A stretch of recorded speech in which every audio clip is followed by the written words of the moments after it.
So this is my server. You'll notice it's Hyper-V 2. On Hyper-V 2, you'll notice I have 4 network adapters.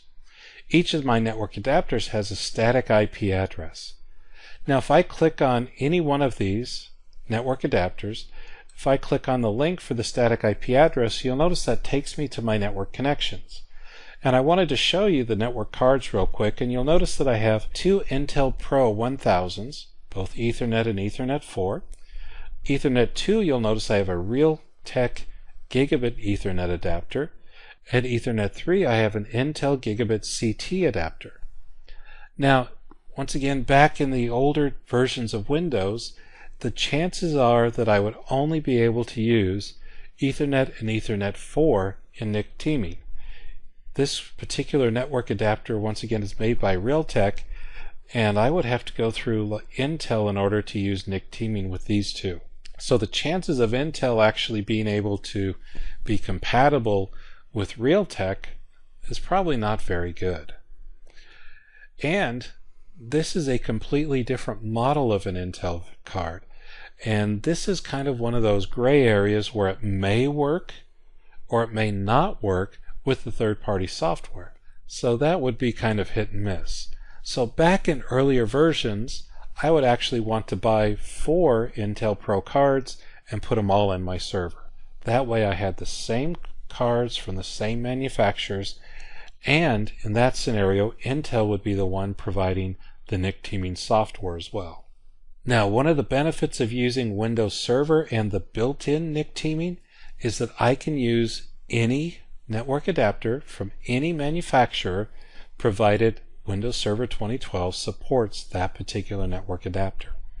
So I can now create a NIC team between my Realtek and my Intel and have them work flawlessly without any kind of conflicts or issues in compatibility. So that's pretty cool that we can now use a Intel and a Realtek and a 3Com and a D-Link and any other manufacturer, once again, as long as it's supported by Windows Server 2012, and put those all together in a single NIC team and have them work together. Now, in my personal opinion, you're better off to stay with the same manufacturer and, if possible, the same network card, just because of the drivers issue. If I was to go in and have to update all the drivers, I would have to download and update 2 cards with Intel Pro 1000 drivers, download and update the Realtek with Realtek drivers, and download and install the Intel CT drivers for Ethernet 3. So I would have to do 3 separate downloads, and I'd have to manage 3 separate sets of drivers. Where if I went all with the same manufacturer and hopefully the same type of network card, hopefully they're all using the same drivers, 1 download, 1 update, and we're good to go. Now, inside the graphical interface, there's 2 ways that we can get to the NIC teaming console. The first way, we're going to come over to our left-hand side, click on All Servers, highlight our server. We're going to right-click, and notice we have an option here that says Configure NIC Teaming. And we're going to go ahead and choose the Configure NIC Teaming, and that's going to pull up the NIC Teaming console. You'll notice in the NIC Teaming console we have servers, and it shows up my server name, shows that I'm online, I'm a physical server, and I currently have 0 NIC teams configured and running on my server. But I'm going to go ahead and close this for a second. I'm going to come back to local server, and right above my 4 Ethernet cards, you'll notice it says NIC teaming, and next to that there's a little link and a word that says disabled. So I'm going to go ahead and click on the word disabled. That's going to click on the link and open up the same NIC teaming console you saw a second ago. So notice once again, here's servers, there's my server name, notice the status is online, shows that I'm a physical server, and once again that I have 0 teams configured and enabled. On the left hand side, you'll notice I have teams, and once again I have 0 teams enabled and configured. On the right side, I have adapters and interfaces, and here's my 4 available network adapters, and notice that it says they can be added to a team. So I have 4 cards that I can add to a team. Now there's a couple of different ways of creating the team from within this console. The first is going to be over here on your left-hand side under Teams. I'm going to go to where the drop-down box is for Tasks, and there's an option that says New Team. In New Team, you'll notice I have my New Team window where I can assign a team name. I can individually pick and choose which network cards that I want to be part of this team, and I can configure some additional properties. But we're going to go ahead and cancel this, and we're going to click on the right side under Adapters. We're going to click on Ethernet 2, and then we're going to go ahead and right click and notice an option that says Add to New Team. And that's going to pull up the same NIC team window where we can do a name, pick and choose which network card, and there's our additional properties. Now notice the only difference here is that Ethernet 2 is actually checked. And why is it checked? Well, let's go ahead and cancel this. Remember, I actually highlighted Ethernet 2 when I right-clicked and said Add to New Team, so that's why it was automatically checked, was because it assumed, based upon the fact that I selected it, that that's supposed to be part of the team. Now, in addition to that, I can highlight a network adapter, come under Tasks, under Adapters and Interfaces, and choose Add to New Team. So we're going to go ahead and leave the box open this time, and we're going to go ahead and create our team. So our team name, we're going to use something really original, and we're going to call this NIC Team 1. Now I'm going to go ahead and choose which adapters I want to use, and I'm going to use Ethernet 2 since that's already highlighted, and I'm going to select Ethernet 3. So there's my two cards that are going to make up my team. Now the other thing I want to mention really quick is, remember, Ethernet 2 was a Realtek card and Ethernet 3 was an Intel card. So this goes back to that scenario of both of these network adapters are supported by Windows Server 2012 and can be part of a NIC team even though they're not from the same manufacturer. You will notice though they are both the same speed. Now we're going to go ahead and click this down arrow that's next to Additional Properties, and that's going to pull up 3 optional settings that we have.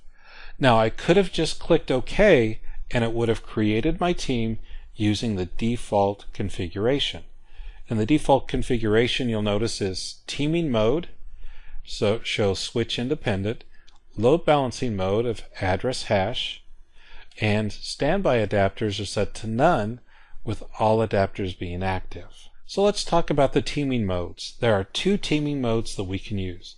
Switch independent, which you'll notice is the default, and switch dependent. With switch independent, the teaming configuration works with any network switch. So that means I can use a non-intelligent unmanaged switch, I can use an intelligent managed switch, it doesn't matter. That means I can go down to the store and buy an inexpensive $30 switch and get through a quick rough time if I happen to have a hardware failure, and once again it will work because switch independent doesn't have to have intelligence at the switch level. Now all the intelligence for how the outbound traffic is going to be load balanced is going to be handled by Windows Server 2012. Now if you were paying attention, you might have heard me say all outbound traffic is going to be managed by Server 2012. That means that all inbound traffic is not going to be able to be load balanced across both network cards. With switch independent, there's nothing at the switch to be able to link these 2 adapters together. Because of that, all network traffic is going to come in using the primary adapter, which in this scenario would be Ethernet 2. So all inbound traffic comes in Ethernet 2, all outbound traffic will be load balanced between Ethernet 2 and Ethernet 3. So I would, in theory, have 1 gigabit of incoming network traffic available, but 2 gigabits of outbound network traffic available. Now with this kind of scenario, it's going to work great with anything that has heavy outbound traffic, and those are going to be scenarios like web servers and FTP servers. Now the other choice that we have is the switch dependent. With switch dependent, we're going to get both the switch and the host involved in identifying which links form the network team or the NIC team. So a switch dependent, we're going to get both the switch and the host involved to identify which links form the NIC team. And there's two choices that we have for that. One is called static teaming and the other is LACP. Static teaming, kind of get that name, it means we're going to have to manually go in and statically assign which port on the switch is going to be configured as part of the NIC team. So let's hypothetically say I'm going to use port 2 and port 3 on my network switch, and I'm going to link them up to Ethernet 2 and Ethernet 3.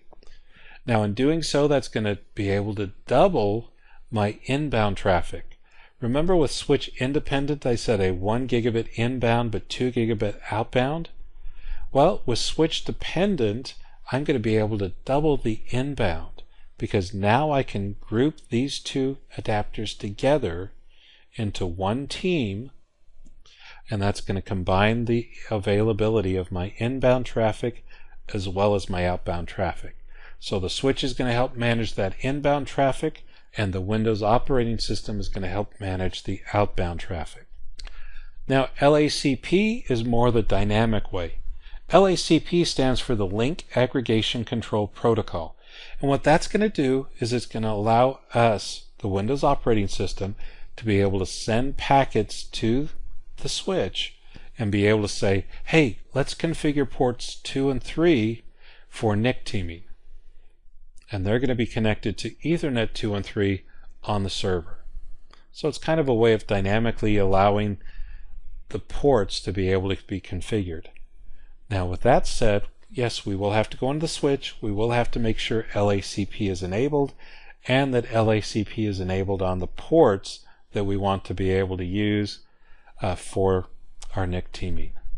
But once again, the good benefit is I'm going to be able to do the 2 gigabit inbound as well as 2 gigabit outbound, or depending on how many cards I have, I could have 32 gigabits inbound and 32 gigabits of outbound. Now, both with static teaming and LACP, I'm going to have both network cards connect to the ports on the same switch. With switch independent, I could actually have Ethernet 2 connect to a port on switch A and Ethernet 3 connected to a port on switch B. So it allows that ability to eliminate a single point of failure at the switch level, but once again I pay a little bit of a performance cost for inbound traffic. Now switch dependent is going to be great for any kind of an application that has heavy inbound as well as heavy outbound traffic. So things like SQL servers and Exchange servers that may have a heavy amount of both inbound and outbound traffic are going to benefit from switch dependent. Since my switch is an unmanaged switch, I'm going to use switch independent. Now we have two choices as far as load balancing mode goes, and realistically, unless you're using Hyper-V and virtual machines, you're going to leave it at the default of address hash, because you'll notice address hash and Hyper-V ports are your only two options. Address hash is the options that we're going to use for more of our physical servers, and of course Hyper-V for more of our virtual servers. Since mine is a physical server, I'm going to leave mine at address hash. The next choice we have is whether or not we want one of these adapters to be a standby adapter. Now a standby adapter is only going to come into play when one of the other network adapters fails. So it's there as that just in case. So most of the time that standby adapter is just going to sit in an inactive state. It's just sitting there waiting for one of the other network cards to fail. Once it does, the standby adapter changes from an inactive to an active state, joins the team, and now starts to send and receive data. You'll notice from the drop-down box that I can choose either Ethernet 2 or Ethernet 3 as a standby, but I'm going to leave mine at all adapters being active. The last choice that you have, you'll notice, deals with virtual LANs. So notice VLAN membership. So by default, we're set to not claimed by any other VLAN interface. It's going to be part of the default VLAN. Now in my case, since I don't have a managed switch, I don't have any virtual LANs configured, I'm going to go with the default. If I did have specific VLANs available, I could choose which VLAN I was part of, but since I don't have any VLANs configured, I'm going to leave mine at this default setting and just hit OK. So at this point, we've selected our two network adapters. We've got our teaming mode of switch independent, our load balancing mode of address hash, and our standby mode of none. We're going to go ahead and click OK, and my network team at this point is going to be configured and created. Okay, so it was that quick and easy. You'll notice it now shows that I'm online. I'm a physical server. Notice it says I have one NIC team. Notice it shows that I have NIC team 1. It shows it's up and running. It's in OK status, which means there's no failures or any problems going on at the moment. Notice it shows I'm running switch independent, address hash, and there's two network adapters that are part of my NIC team. Now at any point I could change the teaming mode, the load balancing mode, or the number of adapters that I have as part of my NIC team. If I simply highlight my team, I can either right click and choose properties, or come under all tasks and choose properties. And I can add an additional network card to my team by simply checking the box. Or I can change my settings by simply coming under the teaming mode and choosing my switch dependent mode of either static or LACP. So let's say we'll choose static. Let's say maybe my load balancing has switched, so we're going to choose Hyper-V, and I can hit OK. You'll notice it goes through a quick configuration. I get a quick warning, and at this point here in about another couple of seconds, it should go to, notice there it is, online, and shows OK. But notice now it shows static teaming, Hyper-V port, and now 3 adapters. And at any point in time, once again, I can right click, go back to properties, and I can change my teaming mode back to switch independent, address mode, even specify which adapter is a standby adapter, and we'll hit OK again. And notice we're back online, and we're back as switch independent and address hash. So it's that easy just to make those configuration changes. Now with my team highlighted, you'll notice down here in the bottom section I get some property information. So notice I can see the number of bytes, how many packets have been both sent and received, any packets discarded, number of packets per second. On the right side I can see what each network adapter has been doing. So here's Ethernet 2. I can see packets sent, packets received, bytes sent, bytes received, Ethernet 3, as well as Ethernet 4. So now that I've got my NIC team up and running, there's a couple other things I want to show you.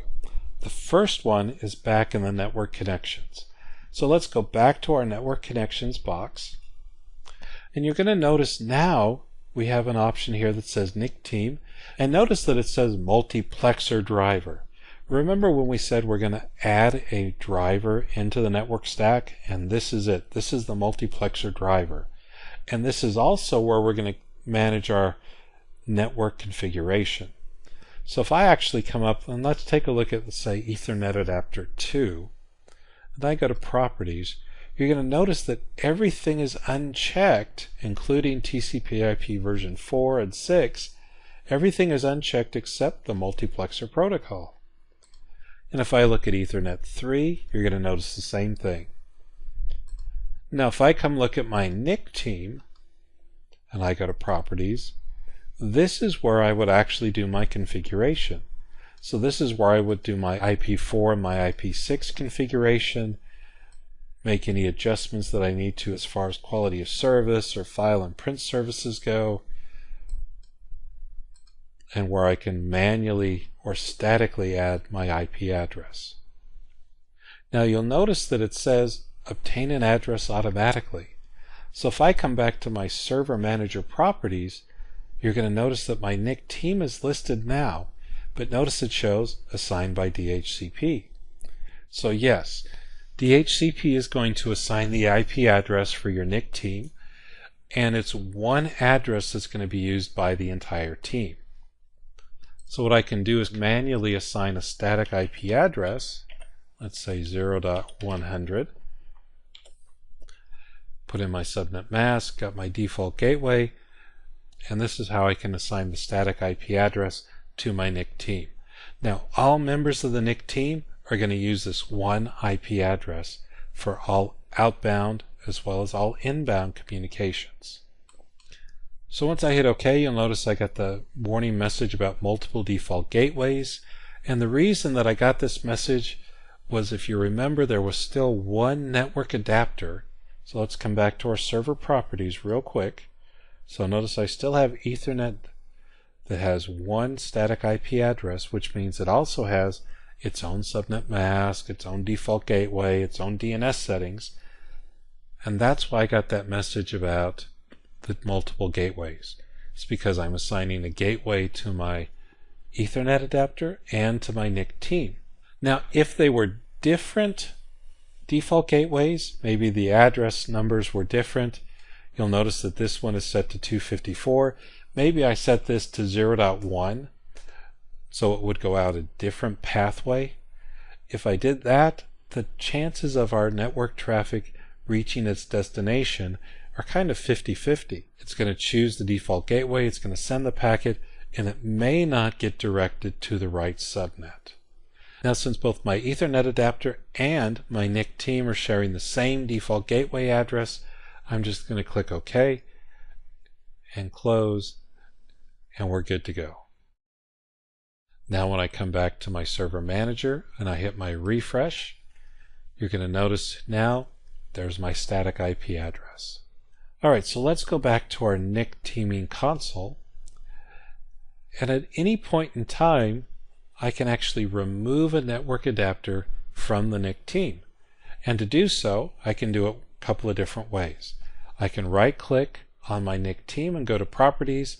I can uncheck the box and hit OK, and that NIC would then be removed from the team, but Ethernet 2 and 3 would still be a member of the team. Another way that I can do it, we'll go ahead and cancel this, is to highlight the network adapter that I want to remove from the team, right click, and you'll notice an option says Remove from Team. So let's go ahead and select that. Asks me if I'm really sure I want to do this, so we're going to go ahead and say Remove from the team, Ethernet 4. It's going to go through its configuration. You'll notice it shows the speed is unknown while it's being removed from the team. It's been raised up above to the available adapters area, and the NIC team now shows only 2 adapters as part of the team.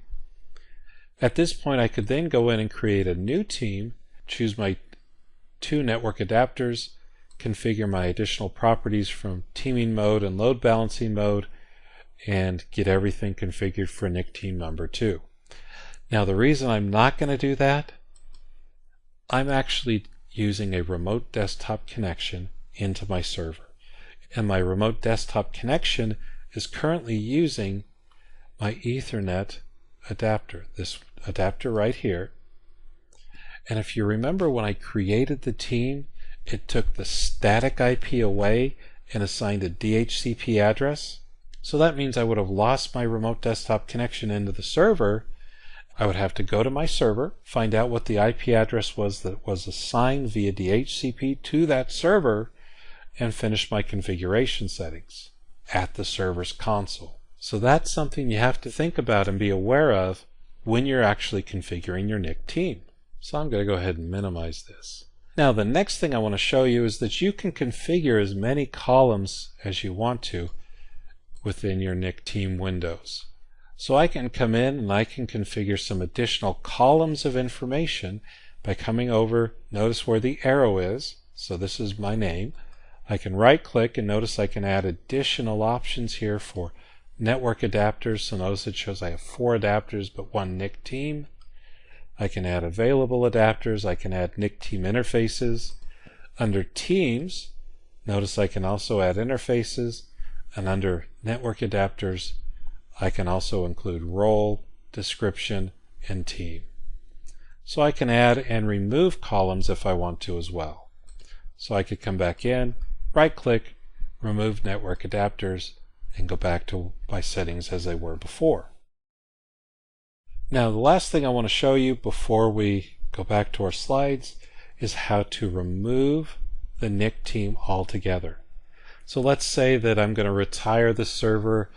It's been great, but I don't need the NIC team anymore. I can always come in, highlight my team, do a right click, choose delete, and I get my little warning about deleting NIC team 1, and all members are going to return to a non-team state. So they're going to go back to being separate individual network cards. So we're going to go ahead and hit delete team. It's going to go through, it's going to do its configuration, it's going to do its updates. You're going to notice here in just a second, there we go, that all cards are showing their right speed, and they're all showing up as now available adapters that can be added to a team. If I come back to my network connection, you'll notice that my NIC team is now gone. If I come back to Ethernet 2 and go to properties, you'll notice that all the configuration settings have gone back to the original settings the way they were. And when I come back to my server manager, you're going to notice that all 4 adapters show up again, and all 4 adapters have their static IP address.